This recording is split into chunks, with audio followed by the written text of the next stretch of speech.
Lecture 2 chapter 9 reflection of light. So reflection of light क्या होता है वो अगर हम देखें, सो जब हमारे पास कोई भी ओपेक या शाइनी सरफेस है एंड वहां पर इंसिडेंट होते हुई जो लाइट है वो जब वापस आ जाती है उस सरफेस से, तो उससे हम क्या बोलते हैं, रिफ्लेक्शन ऑफ लाइट। यानी कि जैसे हमारे पास यहाँ पर ये ऐसे एक सरफेस है, यहाँ से एक रेडिएशन आया ना, ये रेडिएशन इस सरफेस से रिटर्न हो जाए ऐसे, सो इसे हम क्या बोलते हैं, रिफ्लेक्शन ऑफ लाइट। यहाँ पर जैसे हमारे पास एक डायग्राम है, ये जो AB है वो क्या है, इंसिडेंट रे, एंड यहाँ से ये जो BC है वो है रिफ्लेक्टेड रे, एंड ये जो BN है वो है एक नॉर्मल। यानी कि जैसे यहाँ से ये रे आया, यानी ये क्या हो गया, इंसिडेंट रे, एंड यहाँ पर सरफेस से ये रिटर्न गया तो ये क्या हो गया, रिफ्लेक्टेड रे, एंड अगर हम उससे इस तरह से नॉर्मल बनाए तो ये जो है वो BN क्या है, नॉर्मल। सो यहाँ पर दो एंगल्स बनते हैं, एक एंगल यहाँ बनेगा एंड एक एंगल यहाँ पर बनेगा। ये इंसिडेंट रे है एंड ये रिफ्लेक्टेड रे है, तो जो एंगल बनेंगे वो भी दो टाइप के होंगे कि एक तो होगा एंगल ऑफ रिफ्लेक्शन एंड दूसरा होगा angle of incidence.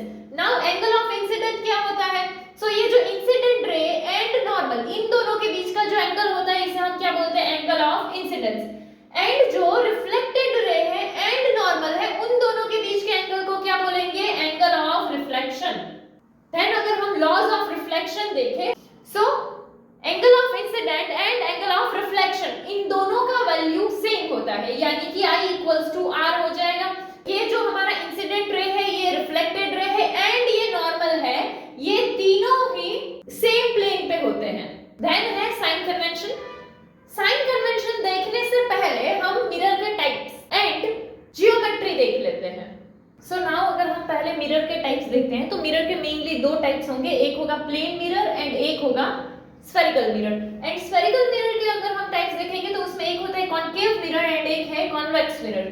So concave mirror किसको बोलेंगे, तो जिस मिरर का इंटरनल सरफेस रिफ्लेक्टिंग होगा उसे हम कॉन्केव मिरर बोलते हैं, एंड जिसका एक्सटर्नल सरफेस रिफ्लेक्टिंग होगा उसे हम कॉन्वेक्स मिरर बोलते हैं। जैसे कि यहाँ पर हमारे पास दोनों मिरर हैं, ये जो है उसका इनसाइड वाला सरफेस है ये रिफ्लेक्टिंग है तो ये कॉन्केव हो गया, एंड इस वाले में जो है ये उसका एक्सटर्नल है एंड ये एक्सटर्नल सरफेस रिफ्लेक्टिंग है तो इसे हम क्या बोलते हैं, convex mirror. Radius of curvature क्या होता है वो अगर हम देखें तो जिस स्फेरिकल शेल में से हमारा मिरर बना हुआ है उस शेल का जो रेडियस होगा उसे हम रेडियस ऑफ कर्वेचर बोलते हैं। जैसे अगर हमारे पास ऐसे कोई भी एक शेल है एंड उसमें से हमने ये पार्ट का यूज करके यहाँ पर हमने मिरर बनाया है तो इसका ये जो है सेंटर, ये सेंटर से इतना ये जो रेडियस है इसे क्या बोलते हैं हम, रेडियस ऑफ कर्वेचर। देन है centre of curvature. Centre of curvature यानी कि जो स्फेरिकल शेल का सेंटर है उसे ही हम क्या बोलते हैं, सेंटर ऑफ कर्वेचर।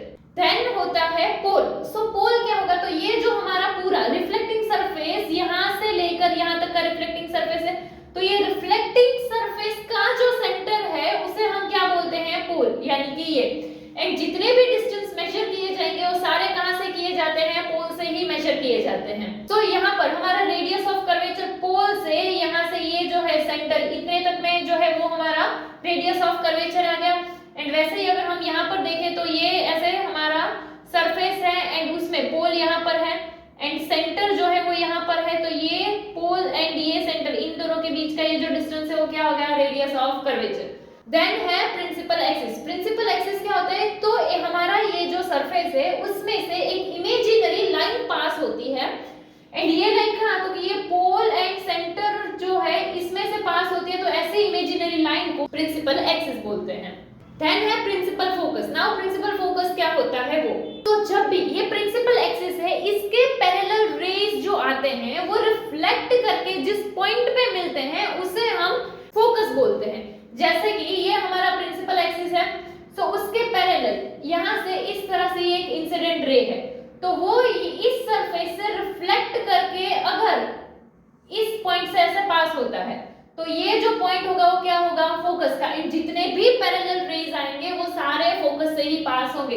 जैसे कि चलो प्रिंसिपल एक्सिस के यहाँ से अगर पैरेलल में ऐसे अगर कोई रे है तो वो भी ऐसे रिफ्लेक्ट करके फोकस से जाएगा। वही चीज अगर हम कॉन्वेक्स के लिए देखें तो ये हमारा प्रिंसिपल एक्सिस है, प्रिंसिपल एक्सिस के पैरेलल इस तरह से अगर हमारा कोई भी रे जा रहा है तो वो ऐसे रिफ्लेक्ट हो जाएगा, ठीक है। वही चीज अगर हम यहाँ पर देखें, ऐसे कोई प्रिंसिपल एक्सिस के पैरेलल रे है, वो यहाँ से ऐसे रिफ्लेक्ट हो जाएगा। सो इस कॉन्वेक्स वाले मिरर में क्या होगा कि हम ऐसा एक्सटेंड करके सोचेंगे कि वो इस पॉइंट से पास हो रहा है, तो ये पॉइंट क्या हो जाएगा, फोकस का हो जाएगा। एंड फोकल लेंथ क्या होती है, सो ये जो पोल एंड फोकस इन दोनों के बीच का डिस्टेंस है उसे हम क्या बोलते हैं, फोकल लेंथ। एंड इसके अलावा दूसरे अगर हम डिस्टेंस देखें तो जहां पर भी हमने ऑब्जेक्ट रखा है, सो पोल से ऑब्जेक्ट तक का जो डिस्टेंस होगा उसे हम क्या ऑब्जेक्ट डिस्टेंस बोलते हैं, उसे किससे डिनोट करते हैं, यू से। एंड जहां पर हमें इमेज मिलती है, सो वो पोल से इमेज का जो डिस्टेंस है उसे हम किससे डिनोट करते हैं, v से। Then focal length f, focal length जो डिस्टेंस है वो क्या है, फोकस एंड पोल के बीच का distance. And radius of curvature, ये कौन सा डिस्टेंस होगा, तो जो सेंटर एंड पोल के बीच का जो डिस्टेंस है वो क्या होगा, radius of curvature. Now sine convention अगर हम देखें, सो साइन कन्वेंशन में क्या है कि जैसे ये हमारे पास एक मिरर है, यहाँ पर ये एक्सिस है, एंड जो सीखा उसके अकॉर्डिंग ये एक्सिस क्या हो जाएगी, प्रिंसिपल एक्सिस हो जाएगी। एंड यहाँ पर यहाँ से सपोज कि हमारा लाइट जो है वो क्या इंसिडेंट होता है मिरर पे, जो भी डिस्टेंस हम मेजर करते हैं वो सारे डिस्टेंस कहाँ से मेजर किए जाएंगे, पोल से मेजर किए जाते हैं। कि जो मिरर है उसमें यहाँ पर इस पॉइंट पे ऐसे पोल होता है। एंड वहीं अगर हम लेंस में देखें तो लेंस में ऑप्टिकल सेंटर से सारे डिस्टेंस मेजर किए जाएंगे। सो फर्स्ट अगर हम देखें तो जो इंसिडेंट लाइट है उसी की सेम डायरेक्शन में अगर हम कोई भी डिस्टेंस मेजर करते हैं, सो वो क्या आएगा, पॉजिटिव आएगा। जैसे कि ये हमारा इंसिडेंट लाइट इस डायरेक्शन में, सो इस डायरेक्शन में अगर हम कोई भी मेजर करते हैं डिस्टेंस तो वो किस में आता है, पॉजिटिव। वहीं अगर हम इंसिडेंट लाइट की अपोजिट डायरेक्शन में कोई भी डिस्टेंस मेजर करते हैं तो वो कैसा आता है, नेगेटिव। यानी कि जैसे यहाँ पर हमारे इंसिडेंट लाइट इस डायरेक्शन में, अगर हम जो डिस्टेंस मेजर कर रहे हैं वो इस डायरेक्शन में ऐसे आ रहा है तो अपोजिट हो जाएगा, सो उसको हम क्या लेंगे, नेगेटिव। सो यहाँ पर क्या आ गया, डिस्टेंस अगेंस्ट इंसिडेंट रे जो है वो क्या आ जाएगा, नेगेटिव। एंड यहाँ पर क्या है, डिस्टेंस अलोंग इंसिडेंट लाइट जो मेजर करेंगे वो क्या आ जाएगा, पॉजिटिव। इंसिडेंट लाइट का जो डायरेक्शन है उसी सेम डायरेक्शन में डिस्टेंस मेजर कर रहे हो तो पॉजिटिव, अपोजिट डायरेक्शन में कर रहे हो तो नेगेटिव। एंड ये जो हमारा एक्सिस है उससे अगर हम हाइट मेजर करें, या फिर यू कैन से कि जो हमारा प्रिंसिपल एक्सिस है उसके परपेंडिकुलर जब डिस्टेंस मेजर करते हैं तो अपवर्ड में जो डिस्टेंस मेजर होगा वो क्या आएगा, पॉजिटिव। डाउनवर्ड में जो डिस्टेंस आएगा वो क्या होगा, नेगेटिव। नेक्स्ट हम रिफ्लेक्शन के थ्रू इमेज कैसे मिलता है वो अगर देखें तो हमारा जो कोई भी ऑब्जेक्ट है उस ऑब्जेक्ट से हम दो रेज लेते हैं, एंड वो दोनों रेज बाद में रिफ्लेक्शन के बाद जिस पॉइंट पे इंटरसेक्ट करते हैं वहां पे हमें इमेज मिलता है। एंड इमेज जो है वो दो टाइप का हो सकता है, एक तो रियल इमेज हो सकता है एंड एक वर्चुअल इमेज हो सकता है। सो रियल इमेज क्या होता है, यानी कि जो हमारा पॉइंट ऑफ इंटरसेक्शन है वहां पर एक्चुअल में रेज कन्वर्ज हो रहे हैं, यानी कि एक्चुअल में रेज मिल रहे हैं, तो उससे जो इमेज मिलेगा उसे रियल इमेज बोलते हैं। वर्चुअल इमेज क्या है कि रेज एक्चुअल में नहीं मिलते हैं तो उस पॉइंट से डाइवर्ज होते हैं, बट हम एक्सटेंड करते हैं एंड अगर हमें इमेज मिलता है तो उसे हम वर्चुअल इमेज बोलते हैं। नाउ इमेज बनाने के लिए कुछ रेज हमारे यहाँ पर है, ये जो है वो क्या है, कॉनकेव मिरर, एंड ये क्या है, कॉन्वेक्स मिरर। सो हमारे पास 4 टाइप के रेज है। जैसे कि अगर हमारा कोई भी रे प्रिंसिपल एक्सिस के पैरेलल से इंसिडेंट होता है, सो ये प्रिंसिपल एक्सिस है उससे पैरेलल जो रे इंसिडेंट होगा वो ऑलवेज कहां से रिफ्लेक्ट होता है, फोकस से। सो यहाँ से रे आया है एंड वो ये फोकस वाले पॉइंट से रिफ्लेक्ट हो गया। सेम चीज हमने यहाँ पर देखी है कि देखो यहाँ पर प्रिंसिपल एक्सिस से पैरेलल में रे आया एंड वो इस पॉइंट से ऐसे रिफ्लेक्ट हो गया। एक्चुअल में जो है तो हमने उसको क्या ऐसे एक्सटेंड किया, वो कहां पर, फोकस पे गया। सेम वे सेकंड चीज अगर हम देखें तो अगर हमारा कोई भी रे जो इंसिडेंट रे है वो सेंटर ऑफ कर्वेचर से पास होता है तो जो रिफ्लेक्टेड रे होगा वो उसी पाथ से जाएगा।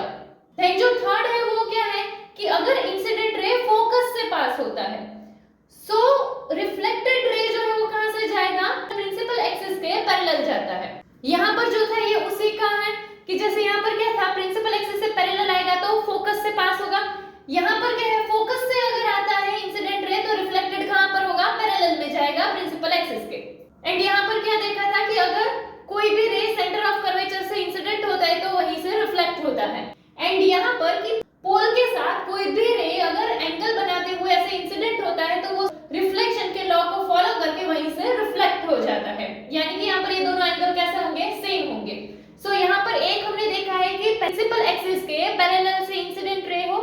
या फिर फोकस से इंसिडेंट रे हो या फिर सी से रे जो है वो इंसिडेंट हो रहा हो